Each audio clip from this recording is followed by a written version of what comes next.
आशा करता हूं आप सब बहुत अच्छे होंगे। मेरा नाम है सिद्धांत अग्निहोत्री। स्टडी ग्लोस पे आपका बहुत बहुत स्वागत है। क्या पाकिस्तान कुछ प्लान कर रहा है? वैसे तो हमारी इंटेलिजेंस एजेंसी लगातार ऑब्जर्व करती रहती है कि ओहो ये डेवलपमेंट हुई, आओ बेटा डंडा बजाने का वक्त आ गया है। लेकिन दोस्तों ये बड़ी बात है, ये सीरियस बात है, क्योंकि जिस तरीके से पाकिस्तान आतंकवाद को एक्सपैंड कर रहा है, ये भारत के लिए सबसे बड़ा खतरा है।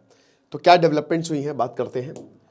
लेकिन उससे पहले बता दूं कि अगर आप MS ऑफिस सीखना चाहते हैं, AI का यूज़ करके वर्ड, पावर पॉइंट, एक्सेल के फॉर्मूलाज, को पायलट, आउटलुक सीखना चाहते हैं, जो आपको जॉब ढूंढने में और अगर आप जॉब में हैं तो बहुत ज़्यादा मदद करने वाला है, क्योंकि मिनटों में ये सारी चीज़ें तैयार हो जाएंगी। तो हम आपको बहुत अच्छे से ये चीज़ सिखाएंगे। 15 जनवरी से क्लासेस शुरू होंगी।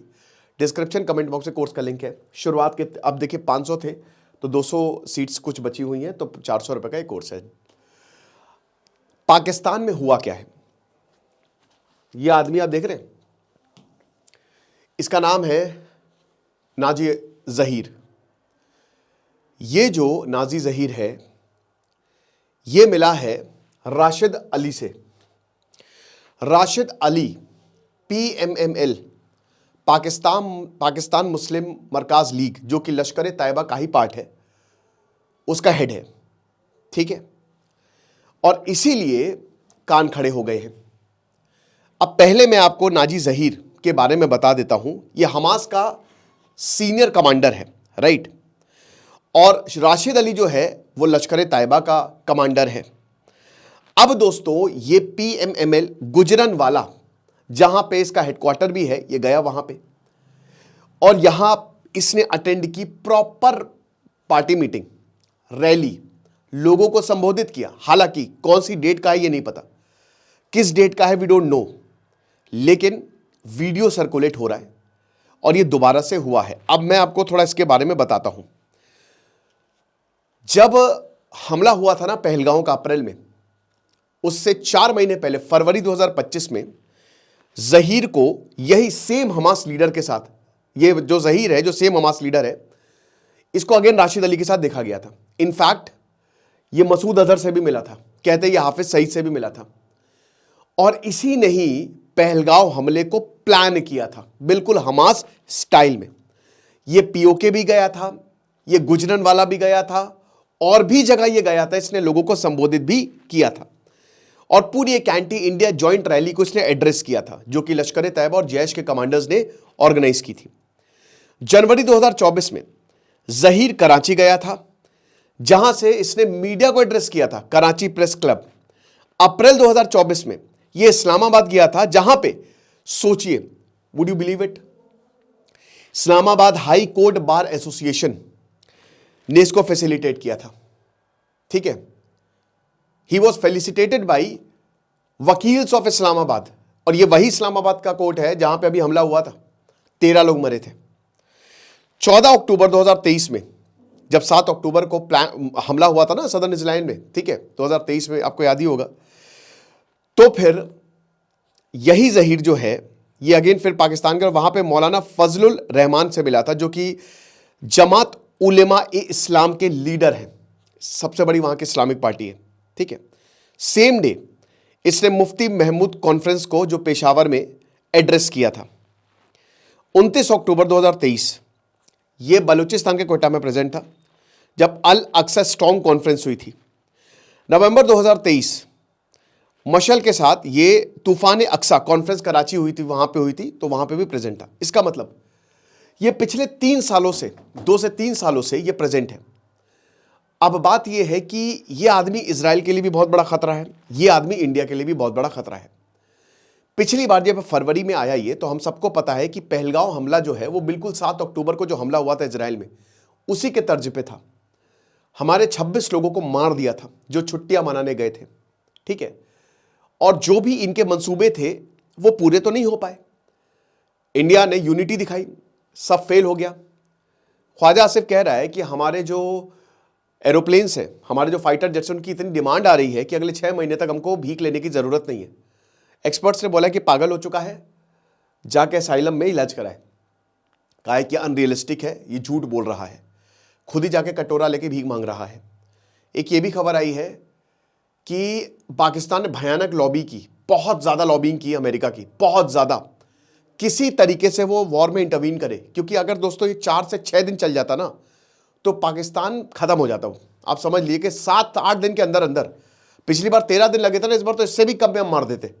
ठीक है, तो ये पैरों पे गिर गया था। ये रिपोर्ट है, आप देख लीजिएगा, इंडिया टुडे और हर जगह इसको छापा गया है कि इसने गजब लॉबिंग की, पैसे फेंक डाले, फूंक डाले कि बस किसी तरीके से भारत को रोको और अमेरिका हस्तक्षेप करे। ओके, अब दोस्तों अभी भी हम देख रहे हैं कि युद्ध के हालात बढ़ते जा रहे हैं। एक रिपोर्ट ये भी आई है कि 2026 में भी कॉन्फ्लिक्ट हो सकता है। आसिम मुनीर की पॉपुलैरिटी वहां पे घटती जा रही है। व्हाइट कॉलर टेरर मॉड्यूल, लश्कर और जैश, इनके ये डायरेक्ट हमला तो नहीं कर सकते, भारत ने अपनी डॉक्ट्रिन ही चेंज कर लिया है। तो ये अलग तरीके से चीज़ों को, छंगुर बाबा हो गए या व्हाइट टेरर कॉलर मॉड्यूल, आप देख सकते हैं जो पढ़े लिखे लोग हैं उनको भारत के खिलाफ करना, ये इनकी पूरी साजिश है। जमात उल मोमीन, इन्होंने एक वुमेन विंग भी, ये सारी चीज़ें कर रहे हैं। इन्होंने पॉलिटिकल पार्टी बनाई है, ये एनजीओ के नाम पे जो आतंकवाद फैला रहे हैं, सब इन्होंने किया हुआ है। और टारगेट क्या है? इंडिया के अंदर जो है वो जितना हो सके आतंकवाद फैलाएं और गजवाए हिंद करें, ऐसा इनका मानना है। अब ये नामुमकिन हो गया है क्योंकि अगर आप देखो कि 2008 के बाद से, 26/11 के बाद से भारत में कोई भी हमला नहीं हुआ, कश्मीर में हुआ है। जब से पहलगांव हमला हुआ है तब से सिक्योरिटी बहुत ज़्यादा टाइट हो गई, कश्मीर की और ज़्यादा टाइट हो गई। ठीक है, चप्पे चप्पे पे आर्मी है। कश्मीर में मिलिट्री ग्रिड बहुत स्ट्रांग है, बहुत ज़्यादा स्ट्रांग है। अब उस मिलिट्री ग्रिड के स्ट्रांग होने की वजह दोस्तों ये भी है कि काफ़ी लंबे समय से वहाँ पे काउंटर टेररिज्म ऑपरेशन चल रहे हैं। अब वहाँ पे OGW, ओवरग्राउंड वर्कर्स, जो थोड़ा बहुत भी मदद देते थे ना, क्योंकि अब वंदे भारत भी चल गई है, डेवलपमेंट हो रहा है कश्मीर का, तो वो खत्म हो गया। That is finished, totally finished. धीमे धीमे वो पूरा खत्म हो जाएगा। अगर आतंकियों को मदद ना मिले तो खेल खत्म है, वो कुछ नहीं कर सकते। ठीक है, तो अब क्या भाई, प्लान क्या होना चाहिए? ये प्लान कर रहे हैं कि भारत के अंदर प्रॉब्लम फैलाई जाए। ये प्लान कर रहे हैं कि ये हमास लीडर के साथ नई किस तरीके से, और क्या हमारे पास ऑप्शंस है, क्योंकि जो ऑप्शन थे वो तो खत्म हो गए। ये प्लान कर रहे हैं, इन्होंने जम्मू में किया, कश्मीर ग्रिड बहुत स्ट्रांग है, तो जम्मू में इन्होंने हमला करवाया था पिछले साल शिवकोड़ी पे, आपको याद होगा।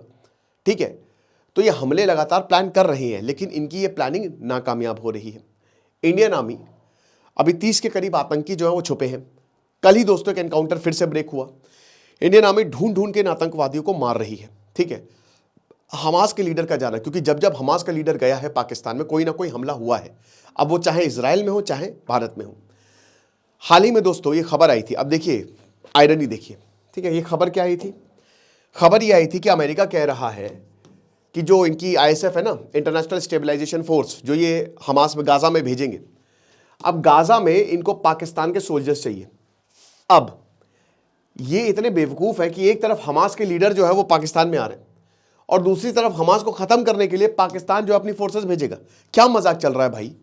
किसको चूरन? अब देखिए अमेरिका चुप है, CIA कुछ बोलेगा नहीं। ठीक है, उसको क्या पड़ी, उसको अपने की पड़ी है कि देखो तुम लीडर भेजो, तुम फिर जो भी करते रहो भारत के साथ, हमको उससे लेना देना नहीं है।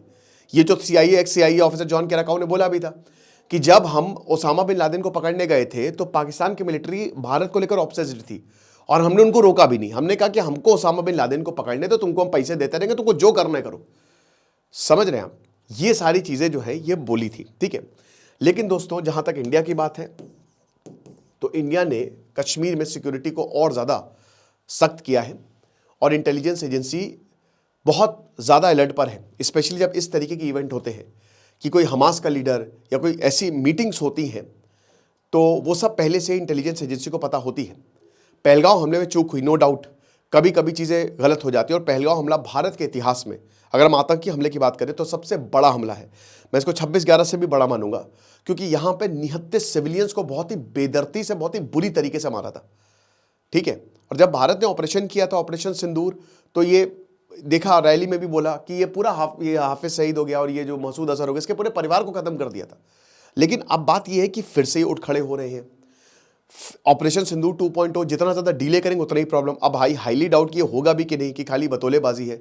होना चाहिए, ज़रूरी है, बट प्रॉब्लम क्या है कि वो फिर से उठ खड़ा होगा। और मैंने आपको कल बताया था कि इंडिया पाकिस्तान नेचुरल पार्टनर्स है। ठीक है, पाकिस्तान में हमारा ऑब्जेक्टिव क्या है? हमारा ऑब्जेक्टिव यही कि पाकिस्तान में स्टेबिलिटी है। अब उसके लिए मिलिट्री और आईएसआई को आपको हटाना पड़ेगा, एक नई रिजीम लानी पड़ेगी। नई रिजीम वहाँ पे मिलिट्री आने नहीं देगी, क्योंकि अमेरिका ऐसा नहीं करने देगा। अमेरिका का फैक्टर बहुत बड़ा है, ठीक है। ये सारी चीज़ें जो हो रही है ना, अमेरिका कहते हैं ना कि वही गांधारी की तरह एकदम पट्टी बांध के बैठा हुआ है आँख पे, ठीक है। जैसे धृतराष्ट्र ने एकदम जो भी दुर्योधन कर रहा था उसने ऐसे मुंह मोड़ लिया था ना, वैसे ही। बट भारत भी पांडव है, भारत भी अर्जुन है, ठीक है। तो वही कि कौरवे की भीड़ में अकेला अर्जुन ही काफ़ी है। तो भारत है, भारत की मिलिट्री तो इतनी स्ट्रांग है कि मज़ा चखा दे, लेकिन अभी वो सही नहीं होगा, क्योंकि भारत कभी भी ऑफेंस पे नहीं जाता है। हम डिफेंसिव फोर्सेज, हर देश की डिफेंसिव फोर्सेज होती है कि अगर हमला करोगे तो हम डिफेंड करेंगे अपनी बाउंड्रीज को। इंडिया अलर्ट पे है, लेकिन फिर भी दोस्तों इस तरीके की ऐसा हमला दोबारा पॉसिबल नहीं है।